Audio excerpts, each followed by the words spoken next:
Great for sporting events, golf tournaments and more. Doubles as a walking cane. Up to 240 pounds capacity. Easy to use. Top reviews from the United States. Product is sturdy for intended use.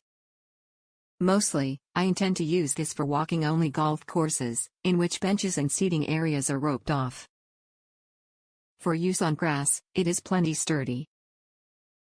On hard surfaces, it at first seems to be slippery or rickety, but this seat is actually designed properly.